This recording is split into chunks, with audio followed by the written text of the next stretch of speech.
लोकपाल विधेयक, संविधान संशोधन का 116वां विधेयक और विसल ब्लोअर विधेयक।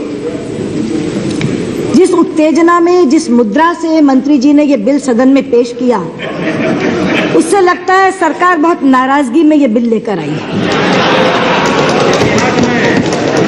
अध्यक्ष जी, आपने अनेक मंत्रियों को बिल प्रस्तुत करते देखा होगा। चूंकि बिल पारित कराना होता है, इसलिए मंत्री बहुत शांति से, शांत मुद्रा में बिल रखते हैं और हाथ जोड़कर अंत में प्रार्थना करते हैं कि इस बिल को सर्वसम्मति से पारित करिए। लेकिन वो तो लगता था लड़ने के लिए तैयार था। बजाय बिल के प्रावधानों पर बोलने के लिए वो एक राजनीतिक भाषण कर रहे थे। आवाज पर आप टिप्पणी कर सकते हैं, मैं नहीं कर सकती, लेकिन मैं उनकी भाव और मुद्रा की बात कर रही हूं।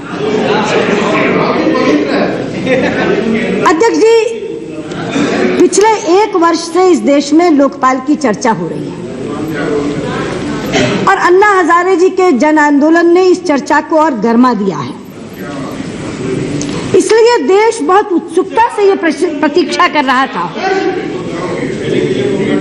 देश बहुत उत्सुकता से ये प्रतीक्षा कर रहा था कि शीतकालीन सत्र में सरकार एक बिल लेकर आएगी, जिस बिल में से एक सशक्त, एक प्रभावी लोकपाल निकलेगा, जो भ्रष्टाचार पर करारी चोट करेगा और लोगों को भ्रष्टाचार से मुक्ति दिलाएगा। लेकिन मुझे खेद के साथ कहना पड़ता है कि जो बिल सरकार लेकर आई है, उसमें इतनी त्रुटियां हैं, इतनी खामियां हैं कि उसने हम सबकी उम्मीदों पर पानी फेर दिया है। अध्यक्ष जी, ये बिल संविधान के महत्वपूर्ण प्रावधानों का उल्लंघन करता है। ये बिल एक कमजोर और सरकारी लोकपाल पैदा करता है।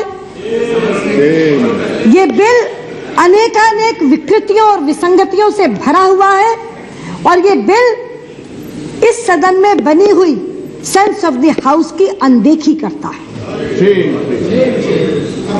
अध्यक्ष जी, जिस समय यह बिल पेश किया जा रहा था, आज नहीं, इंट्रोड्यूस किया जा रहा था, उस समय आप पीठासीन नहीं थी, मगर उस समय के पीठासीन सभापति से भी अनुमति लेकर मैंने इस बिल पर 2 संवैधानिक आपत्तियां उठाई थी। एक, जिसको आज अभी लालू जी ने कहा कि यह बिल संघीय ढांचे पर प्रहार करता है,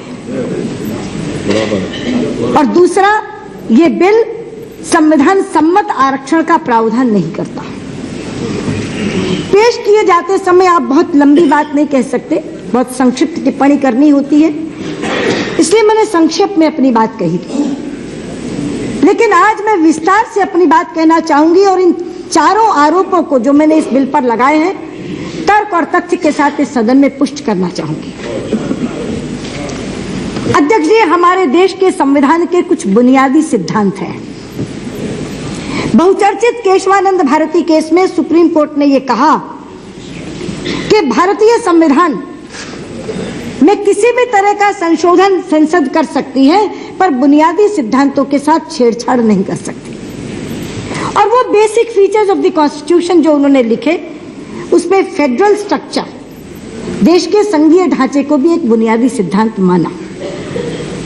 इस बुनियादी सिद्धांत को पुष्ट करने के लिए हमारे संविधान के 7वें शेड्यूल में 3 सूचियां बनाई गई है। एक सूची है सेंट्रल लिस्ट, यूनियन लिस्ट, केंद्र की सूची, संघ की सूची। एक सूची है स्टेट लिस्ट, राज्यों की सूची, और एक सूची है कॉन्करेंट लिस्ट, समवर्ती सूची। तीनों सूचियों में अलग अलग विषय वर्णित किए गए हैं। संघ की सूची पर भारतीय संसद कानून बना सकती है, राज्यों की सूची पर कानून बनाने का अधिकार केवल राज्य की विधानसभाओं को है, समवर्ती सूची पर दोनों बना सकते हैं, लेकिन अगर एक ही विषय पर दोनों ने बना दिया तो केंद्र का कानून प्रभावी होगा। ये हमारे यहाँ प्रावधान है। अब मैं आपको ये बताना चाहती हूँ कि ये बिल लोकपाल और लोकायुक्त दोनों का प्रावधान कर रहा है।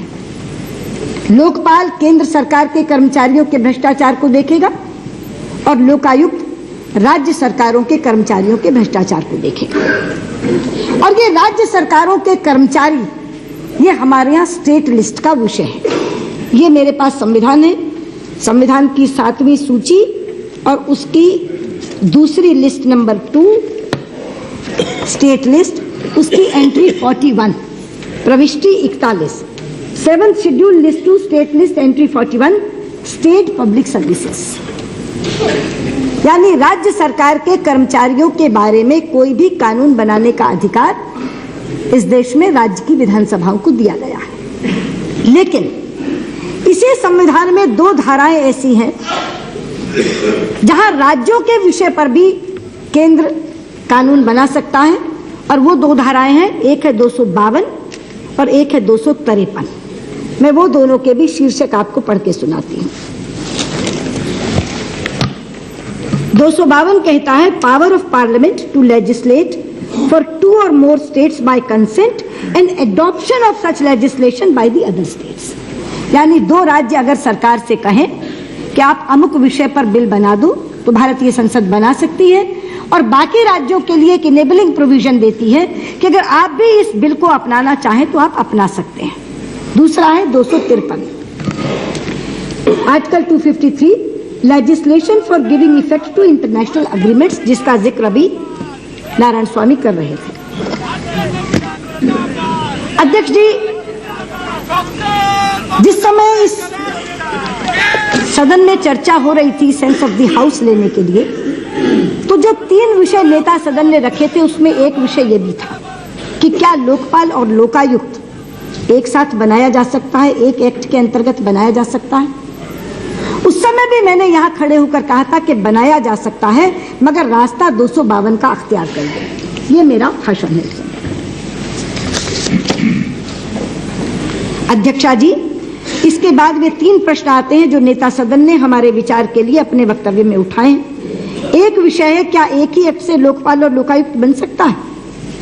संविधान का अनुच्छेद 252 हमें यह अधिकार देता है कि 2 राज्यों के समर्थन से ये लोकसभा एक इनेबलिंग प्रोविजन के साथ ऐसा कानून बना सकती है जिसे बाद में राज्य स्वीकार कर सके।